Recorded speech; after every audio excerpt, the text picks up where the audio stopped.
चिड़िया का रंग बहुत काला था, लेकिन स्वभाव बहुत ही अच्छा था।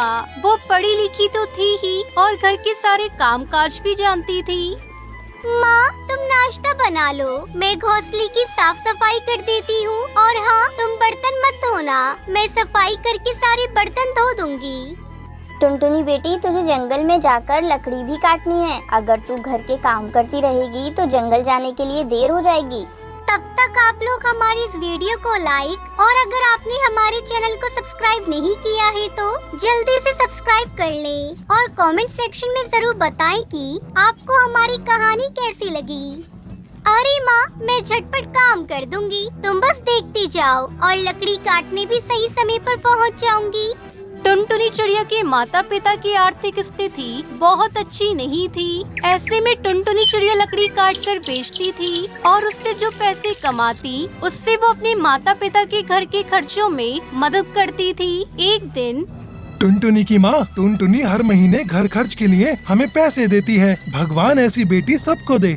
आप सही कह रहे हैं टुनटुनी के पापा, लेकिन अब हमें टुनटुनी की शादी के लिए कोई अच्छा चिड़ा देखना होगा। लेकिन हमारी बेटी का रंग देखकर कौन उसे अपने घर की बहू बनाएगा? टुनटुनी के पापा, हमारी बेटी बहुत गुणगान है, जिस घर में जाएगी वहाँ सबको खुश रखेगी। लेकिन उसकी शादी करने के लिए हमें काफी दहेज देना होगा। हमारी बेटी का काला रंग देखकर बिना मोटा दहेज दिए कोई भी इससे शादी नहीं करेगा। आप उसकी चिंता मत कीजिए। मेरा भाई बंटी कबूतर टुनटुनी की शादी के लिए हमारी मदद करेगा। आप बस अच्छा सा चिड़ा देखिए। अगले दिन बंटी कबूतर कड़कनाथ सेठ को टुनटुनी चिड़िया के घर ले आता है। जी, आप कौन? अरे जीजा जी, ये सेठ जी अपने बेटे की शादी के लिए अच्छी और पढ़ी लिखी चिड़िया ढूंढ रहे हैं। ओह अच्छा, सेठ जी, मेरी बेटी बहुत पढ़ी लिखी है, बस उसका रंग ही थोड़ा काला है। लेकिन आप इसकी चिंता मत करिए, मैं अपनी बेटी को बहुत अच्छा दहेज दूंगा और आपके बेटे को अच्छे पैसे भी। बस आप मेरी बेटी की शादी अपने बेटे से करा दीजिए। सेठ के मन में लालच आ जाता है और वो अपने बेटे कालू कौवे की शादी टुनटुनी से कर देता है। शादी के बाद टुनटुनी चिड़िया अपने ससुराल आती है। वो देखती है कि आपस में सभी पक्षी दहेज की बहुत तारीफ करते हैं। तभी वहाँ कालू कौवा आता है और अपने मम्मी पापा से कहता है, आप लोग लालच में इतने अंधे हो गए कि एक काली चिड़िया से मेरी शादी करा दी। ये तो मेरे साथ कहीं जाने लायक नहीं है। मेरे दोस्तों के सामने मेरी नाक कट जाएगी। तभी पड़ोस की कुछ चिड़िया टुनटुनी को देखने आती है और टुनटुनी को देखकर पिंकी चिड़िया सुंदरी से कहती है, अरे ये क्या, हमने तो सोचा तुम कालू के लिए कोई चांद का टुकड़ा लाई होंगी, लेकिन तुम तो अमावस का टुकड़ा ले आई। अब तो तुम्हें अपने घर में डबल LED की लाइट लगानी पड़ेगी, नहीं तो चारों तरफ अंधेरा ही अंधेरा दिखाई देगा। पिंकी चिड़िया की बातें सुनकर सभी पक्षी हंसने लगते हैं, लेकिन टुनटुनी तो घूंघट के पीछे से रोने लगती है। ससुराल में कुछ दिन तो टुनटुनी के आराम से बीतते हैं, लेकिन कुछ दिनों के बाद घर के सभी पक्षी उसका मजाक उड़ाने लगे। कालू तो उससे बिल्कुल भी बात नहीं करता था।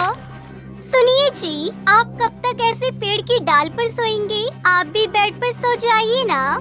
कालू कौवा बहुत ही रूखी आवाज में टुनटुनी चिड़िया से कहता है, मेरी फिक्र करने की जरूरत नहीं है। ये सब करके तुम ये मत समझना कि मैं तुम्हें अपना लूंगा। एक बात कान खोल कर सुन लो, मैं तुम्हें बिल्कुल भी पसंद नहीं करता हूँ, समझी? ये शादी मेरी मर्जी के खिलाफ हुई है।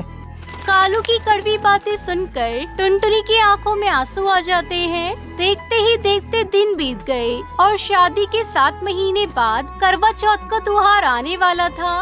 एक दिन, माँ जी, करवा चौथ का त्योहार आने वाला है। तेरा पहला करवा चौथ है तो तू अपने मायके से करवा चौथ का सामान और पैसे लेकर आना, नहीं लाई तो घर में मत आना।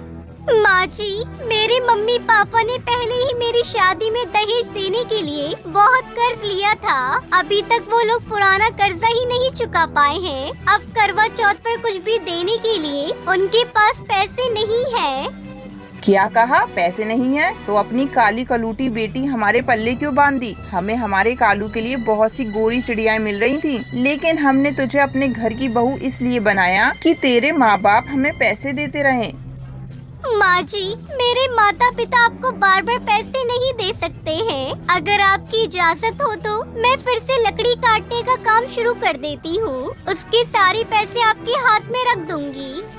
हाँ हाँ, ताकि सारे पड़ोसी पक्षियों को पता चल जाए कि हमारे घर में टुनटुनी घर और बाहर सारा काम करती है। और वैसे भी तू लकड़ी काटेगी तो घर कौन संभालेगा? जा अपने माँ बाप को फोन कर और बोल करवा चौथ का सामान भिजवाए। बड़ी आई लकड़ी काटने वाली।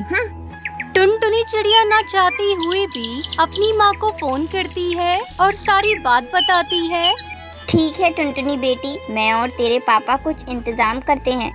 टूनी चिड़िया अपने जेवर बेचकर टुनटुनी के लिए करवा चौथ का सामान ले आती है। एक दिन पहले माँ जी, मुझे आज पार्लर जाना है। क्यों, तुझे क्या करवाना है? तू तो अपने चेहरे पर कुछ भी करवा ले, कोई फर्क नहीं पड़ेगा। चेहरे पे कुछ नहीं करवाना है माँ जी, मुझे मेहंदी लगवानी है। कल करवा चौथ जो है। अरे तेरे मेहंदी का डिजाइन कुछ पता नहीं चलेगा, दोनों का रंग काला ही है। बेचारी टुनटुनी चिड़िया अपने काले रंग के ताने सुन सुन कर बहुत दुखी हो चुकी थी। थोड़ी देर बाद चांद निकलने वाला था। सभी पक्षी चांद देखने के लिए पेड़ की डाल पर आ गए। वहीं सुंदरी कौवी का पैर फिसल जाता है और सुंदरी कौवी का बहुत खून बह जाता है। टुनटुनी चिड़िया अपना खून देखकर उसकी जान बचा लेती है। ये देखकर कालू कौवा टुनटुनी से कहता है, टुनटुनी, तुमने आज मेरी माँ की जान बचाई और मैं हमेशा तुम्हें ताने देता रहा। मुझे माफ कर देना टुनटुनी। हाँ हाँ टुनटुनी, हमें माफ कर देना।